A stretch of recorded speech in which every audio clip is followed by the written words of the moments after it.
Mais uma semana, mais uma Fujimasfera e obviamente mais um vídeo aqui no canal. O último capítulo do ano simplesmente lançando no último dia do ano é algo muito bom. Como nos últimos dias já tivemos alguns spoilers sobre esse capítulo, acaba que se tornou um pouco mais previsível. Mas mesmo assim, tivemos um capítulo muito interessante que trabalha muito nas entrelinhas e eu quero logo falar sobre isso. O capítulo 188 recebeu o título de Polvo, Guerra e Chainsaw. E bom, isso já é bem evidente o que vai acontecer aqui. E de uma forma bem creepy, a gente tem o Yoshida sendo vomitado aqui pelo Denji. É um absurdo pensar que uma das obras que eu mais gosto finalizou o ano com o primeiro painel sendo um personagem vomitando um outro personagem. Obviamente, todo mundo ali fica um tanto assustado e de imediato a Asa reconhece que aquele homem foi o responsável por cortar um de seus braços anteriormente. E o Yoshida, um pouco desorientado, questiona se a Asa não está com seus dois braços ali. E eu acho muito bom essa ingenuidade do Denji apontando que ele não sabia que os braços cresciam de volta. Mas obviamente que a Asa está ainda muito irritada com tudo aquilo. E ela pede ao menos um pedido de desculpa. Mas aquele agente da segurança pública ainda está desorientado, sendo necessário um contexto oferecido tanto pelo Denji quanto pela Asa. Um pouco mais ciente do local que ele está e quem é o responsável por tudo aquilo, o Yoshida acaba perguntando por que aquele demônio ainda está mantendo eles como reféns, já que ele poderia matar todos ali de uma forma muito fácil. E o Denji explica aquele plano da velhice que basicamente é fazer com que o Chainsaw o devore. O Denji estampa esse plano e também revela toda essa maldade da velhice, e isso obviamente surpreende a Asa, já que ela não tinha a menor ideia disso, mas para Yoshida apenas é algo que faz sentido. E ele ainda enaltece aquela ideia de que, se isso está acontecendo, provavelmente a segurança pública está de acordo com esses atos da velhice. Ressaltando que assim, o Yoshida no final das contas seria um inimigo para aqueles dois. No entanto, ele acaba sugerindo uma trégua para aqueles dois, e que, obviamente, essa trégua iria durar apenas até eles saírem daquele mundo. E para provar sua seriedade, ele até mesmo pede desculpas para a Asa, e acaba sendo sarcástico, perguntando se realmente seria possível ela perdoar ele, já que os seus braços cresceram de volta. E a Asa, quando ela percebe todo esse lado banal que o Yoshida está tratando, um tema tão delicado, ela fica com ainda mais raiva e parte para cima dele. Porém, o seu soco acaba sendo em vão, já que o Yoshida defende e acaba segurando sua mão. E dessa forma ele também impede a de Denji, como forma de selar essa aliança. E o Denji rapidamente retruca, questionando se Yoshida quer mesmo que ele se alie a um grupo de pessoas que gosta de matar crianças. E esse ponto aqui diz respeito tanto à velhice, mas também tem uma relação com a Nayuta, já que o Yoshida em dado momento utilizou de ameaças com a Nayuta. E o Yoshida sabe o peso dessa resposta do Denji. E após alguns instantes em completo silêncio, acontece um diálogo que para mim é a parte mais interessante desse capítulo. O agente da segurança pública relata que uma vez no fundamental, o professor dele perguntou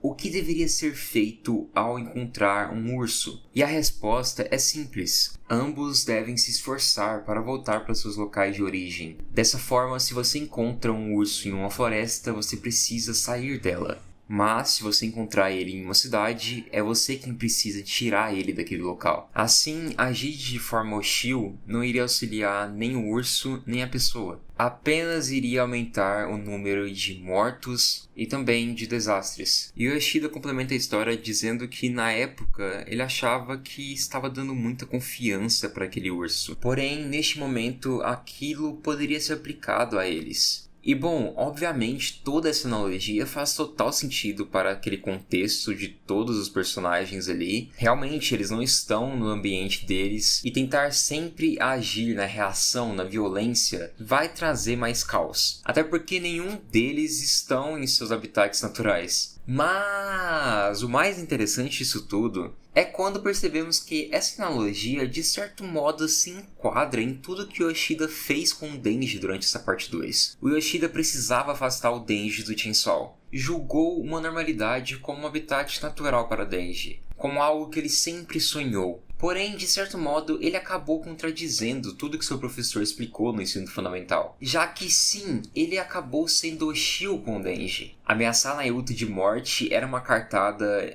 extremista. Que de fato isso acabou trazendo muito mais complicação para tudo aquilo. E talvez depois de tudo isso, o Yoshida pode ter aprendido uma lição importante. E é por isso que eu gostei tanto desse trecho. E quando a gente pega esse novo aprendizado juntamente com o rato do campo e da cidade, as coisas ficam ainda mais intensas. Definitivamente Fujimoto é bom em analogias. Vendo a falta de reação do Denji, o Yoshida reforça que se por acaso aqueles dois o querem morto, eles podem fazer isso depois que eles saírem dali. E até faz o questionamento se seria melhor na realidade ele ser devorado ali mesmo. Um questionamento só para ressaltar o quão produtivo poderia ser a formação de uma aliança. E dito e feito, assim é formada essa aliança entre os personagens. O Denji entrega sua mão e acaba falando que aquilo é nojento, e isso é cômico justamente pelo que o Yoshida aponta, de que o Denji agora em pouco acabou de vomitar uma pessoa. Mas apesar daquela aliança estar sendo formada, obviamente a Asa ainda está bem contrariada. Ela contrapõe tudo aquilo dizendo que se aliar não adianta de nada, já que eles nem conseguem utilizar seus poderes demoníacos naquele local. E ao ouvir isso, Yoshida pensa em algo. Ele confirma se o estômago do Chainsaw e do Denji estão de fato conectados, e o capítulo se encerra com Yoshida perguntando se ele pode colocar a sua mão dentro da boca do Denji. E aqui temos esse close do rosto do Denji e do Pochita. E sinceramente isso daqui é um tanto curioso. Mas bora lá, bora por partes.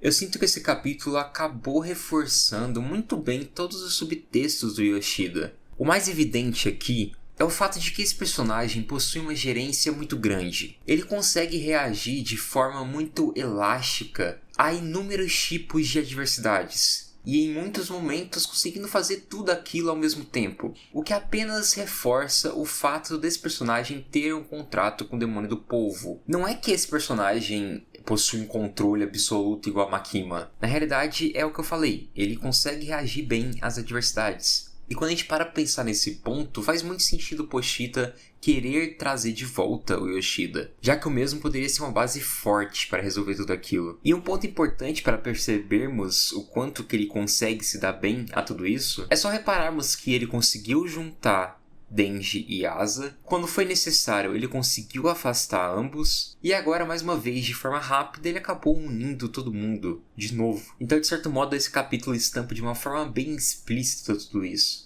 Realmente, o Yoshida é um personagem muito completo e também complexo. Quanto mais eu observo essas cenas dele aqui, todas essas suas camadas, mais eu percebo que esse personagem pode sim, de fato, ser o Chainsaw Man falso. E também mais eu percebo que talvez tenhamos mais uma discussão em torno de temas mais relacionados ao yaoi. Assim, eu não acho que Denji vai ficar junto com Yoshida ou algo do tipo, porém eu percebo cada vez mais que o Fujimoto consegue colocar algumas brechas para discutir questões relacionadas à homossexualidade. Mas isso é muito mais um palpite do que pode acontecer do que de fato algo que já está acontecendo. Mas eu vejo que de fato toda a forma que o Yoshida age e também todos os diálogos com Denji sempre abrem um pouco uma margem para isso, sabe? Mas ok, voltando um pouco para esse capítulo, esse final aqui deixa um pouco em aberto o que vai de fato acontecer. Porque assim, o Yoshida poderia estar fazendo o Denji vomitar inúmeros conceitos de forma desenfreada, mas e se o Yoshida conseguisse influenciar no mundo real através desse ato? Chainsaw Man às vezes é muito brisado, meu Deus do céu. Só sei que, sinceramente, eu estou muito curioso para ver o que vai acontecer. E realmente eu tenho curiosidade em saber se o Yoshida está bolando algum outro plano em torno da segurança pública com tudo isso daqui. Porque, bora lá, se pararmos para pensar, no retorno do Chainsaw verdadeiro, a segurança pública foi selecionando quais conceitos iriam lutar com ele. Então, se pararmos para pensar de uma maneira muito bem calculada, será que já não era premeditado o Yoshida ser devorado e aparecer naquele mundo também? Mas enfim, logo mais a gente vai descobrir, dia 7 tem capítulo novo. Como já ficou evidente, eu adorei esse capítulo. Eu acho que a parte 2 Chainsaw para esse ano foi algo surreal. Realmente eu percebo cada vez mais que a parte 2, de certo modo, está superando a parte 1, mas isso é um tema para outro momento, né? Mas e aí, o que vocês acharam desse capítulo? O que acharam desse ano de Chainsaw? O que acharam desse vídeo? Não se esqueçam de avaliar, comentar e compartilhar também. Sério, isso ajuda imensamente. Quero agradecer muito todo o apoio que vocês vêm depositando para todo esse projeto. O último vídeo que eu fiz sobre o Yuli foi muito bem recebido e isso me deixou muito feliz. Sério, muito obrigado por tudo tudo que vocês fizeram por mim durante esse ano. Vocês não têm ideia o quanto que isso aqui me ajuda, sério. Vocês são insanos de incríveis. Dito tudo isso, eu espero que todos tenham um excelente fim de ano. E pode ter certeza que teremos muitas coisas para 2025. Preciso mandar um salve ainda mais especial para os membros. Muito obrigado por depositarem ainda mais esforço nesse projeto. Enfim, eu tô bem emotivo, não quero chorar, então por isso eu tô sendo breve. Não se esqueçam de dar uma conferida na minha novel. Ainda estamos bem no início, então é um excelente momento para vocês começarem a acompanhar. E é isso, eu vejo vocês acho que nesse final de semana. Eu quero tentar fazer mais um videozinho um pouco mais pessoal. E fiquem de olho na nova comunidade, pois vira e mexe eu tô abrindo alguma live ou outra. Enfim, obrigado, gente.